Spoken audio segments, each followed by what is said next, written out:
Hari ini kita berada di areal penanaman kelapa sawit jenis Sokpindo Lami.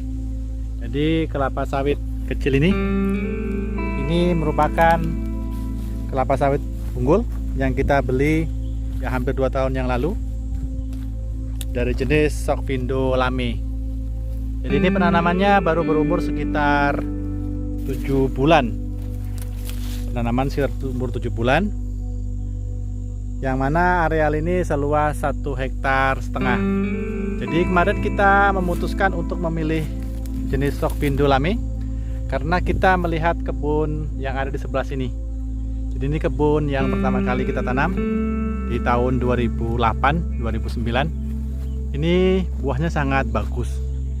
Jadi kelapa sawitnya berbentuk seperti ini. Ini dulunya bibitnya didapat dari sebuah perusahaan yang ada di sekitar daerah ini. Yang mana setelah kita telusuri, informasi yang ada menyebutkan bahwasanya perusahaan tersebut menggunakan kelapa sawit jenis Sokpindo Lami. Seperti ini ciri-ciri pohon yang ada di kebun kita. Jadi luas areal kebun ini sekitar 4,5 hektar ya. Jadi ini kemarin habis dipanen, namun pemanennya rupanya tidak memungut brondolannya ini. Namun sayang sekali. Padahal ini sangat bagus sekali untuk brondolannya, namun tidak dikutip oleh pemanennya. Untuk panen kali ini nampaknya ada sedikit peningkatan dibandingkan dengan panen yang kemarin. Yang mana kalau kita lihat dari jumlah buah yang ada di TPH, nanti kita lihat itu lebih banyak dibandingkan dengan panen yang kemarin. Kemarin panen diperkirakan hanya sekitar 4 ton lebih, 4,5 ton lebih, kurang dari 5 ton. Namun untuk kali ini bisa mencapai 5 ton lebih. Seperti ini kondisi kebun sawitnya. Pengangkutan TBS-nya menggunakan motor, diangkut ke bagian atas di sebelah sana, karena jalan mobilnya ada di sebelah sana. Jadi bentuk pelepahnya seperti ini. Ini termasuk pelepah pendek ya. Ini terlihat pelepahnya seperti ini untuk kelapa sawit jenis Sokpindo Lami. Jadi ini buahnya cukup banyak ya. Ini terlihat di setiap pohon banyak sekali buah-buah yang nampak terlihat, sehingga tidak mengherankan apabila produksi dari jenis kelapa sawit unggul ini cukup tinggi untuk rata-rata per tahunnya. Karena ini di musim trek di bulan September, ini buahnya masih cukup banyak, atau mungkin juga ini sudah mulai masuk produksi normal ya, karena sudah sekitar 2 bulan 3 bulan ya kondisi trek terjadi penurunan produksi TBS sawit. Jadi untuk penanaman kelapa sawit jenis ini bisa ditanam di jarak 9 meter. Jadi keuntungan menggunakan bibit unggul seperti ini buahnya banyak seperti ini, dan akhirnya produksi TBS-nya juga akan menjadi banyak. Jadi ciri-ciri dari bibit unggul ini, pohonnya tidak terlalu besar, seperti ini kecil. TBS-nya juga tidak terlalu besar ya, ukurannya sekitar 15-20 kilo beratnya. Kemudian ini pelepahnya juga pendek. Namun struktur buah yang ada di pohon ini nampaknya buahnya banyak sekali. Apabila kita melihat untuk pohon yang setinggi ini dengan umur mencapai hampir 10 tahun, ini buahnya cukup banyak ya untuk ukuran kelapa sawit yang dimiliki oleh petani sawit swadaya. Pemupukan di kebun ini digunakan NPK Ponska. Untuk tambahannya biasanya kita berikan pupuk KCL sebanyak 1 kg per pohon untuk setahunnya. Jadi pemupukan sebanyak 2 kg per pohon tiap 4 bulan. Kemudian dilanjutkan dengan pupuk tambahan setelah 2 kali pemupukan dengan penambahan pupuk KCL. Jadi seperti ini buah-buah yang ada. Ini nampak ada 1, 2, 3, 4, 5 buah ya di sisi ini. Itu nampak cukup banyak untuk pohon yang sudah berumur 10 tahun seperti ini.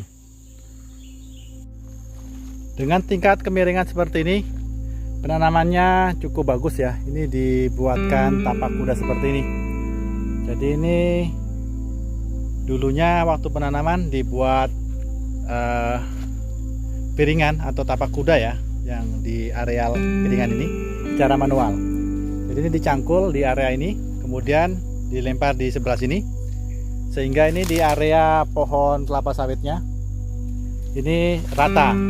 Jadi ini jaraknya sekitar 2 meter ya antara pinggir piringan ini dengan pohon, kemudian dengan tebingnya ini hanya sekitar 1,5 meter ini jaraknya.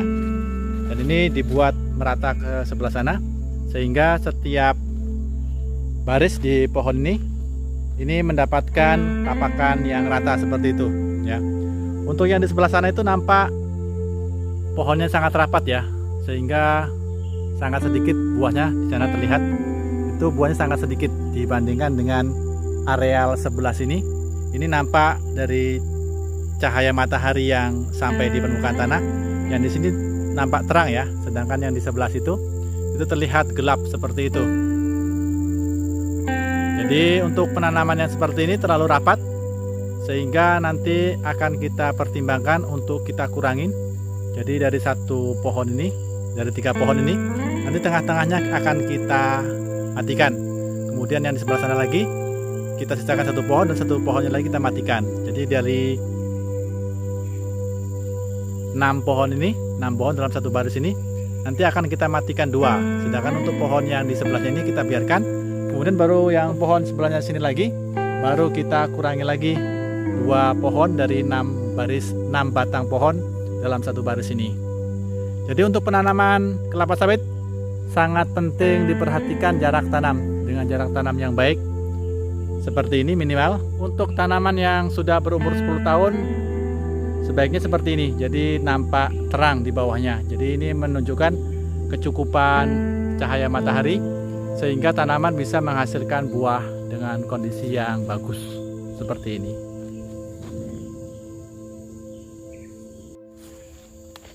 Tanah di areal kebun ini lihat berpasir ya, dengan porsi pasir yang lebih tinggi daripada lihatnya, sehingga nampak sekali ini. Ini sangat gembur seperti ini ya tanahnya. Jadi ini bekas roda-roda motor pengangkut TBS pada saat pengumpulan buah di depan sana ya. Jadi itu TBS yang dihasilkan dari panen yang kemarin. Ini sudah ada sekitar 3 mobil yang diangkut ya, untuk areal 4,5 hektar ya, 4,5 hektar lebih. Ini seperti ini hasil panennya. Jadi ini yang berasal dari pohon yang sebelah sini tadi, yang mana ini yang sudah cukup tinggi. Ini bobotnya sudah di atas 20 kilo ya, yang tanam seperti ini beratnya. Dan ini merupakan jenis tenera ya, buahnya seperti ini. Jadi ini tidak nampak cangkang tebal sama sekali di dalam buahnya. Jadi ini yang seperti ini. Jadi ini salah satu buahnya yang terbuka. Ini adalah salah satu ciri-ciri jenis bibit unggul tenera, yang mana cangkang buahnya sangat tipis. Dan ini sekilas nampak terlihat hasil panennya cukup memuaskan ya. Yang di sebelah sini ini penanaman susulan ya, ada 1,5 hektar yang di sebelah sana. Ini baru hasilnya segini. Ini juga jenis yang sama, namun penanamannya agak selisih ya, sekitar 3 tahun atau 4 tahun lebih terlambat dibandingkan dengan yang ada di pohon ini penanamannya. Jadi hasil panennya nanti akan kita lihat berapa banyak setelah selesai semua diangkut TBS yang di sebelah sana dan yang di sebelah sini. Nanti berapa banyak yang bisa dihasilkan dari panen kali ini untuk kebun kelapa sawit jenis unggul Sok Vindolami yang ada di area ini. Ini hasil panen di lokasi kedua. Jadi ini kelapa sawitnya jenis Sokvindo Lame ya. Jadi yang ini penanaman dengan umur sekitar 8 tahun.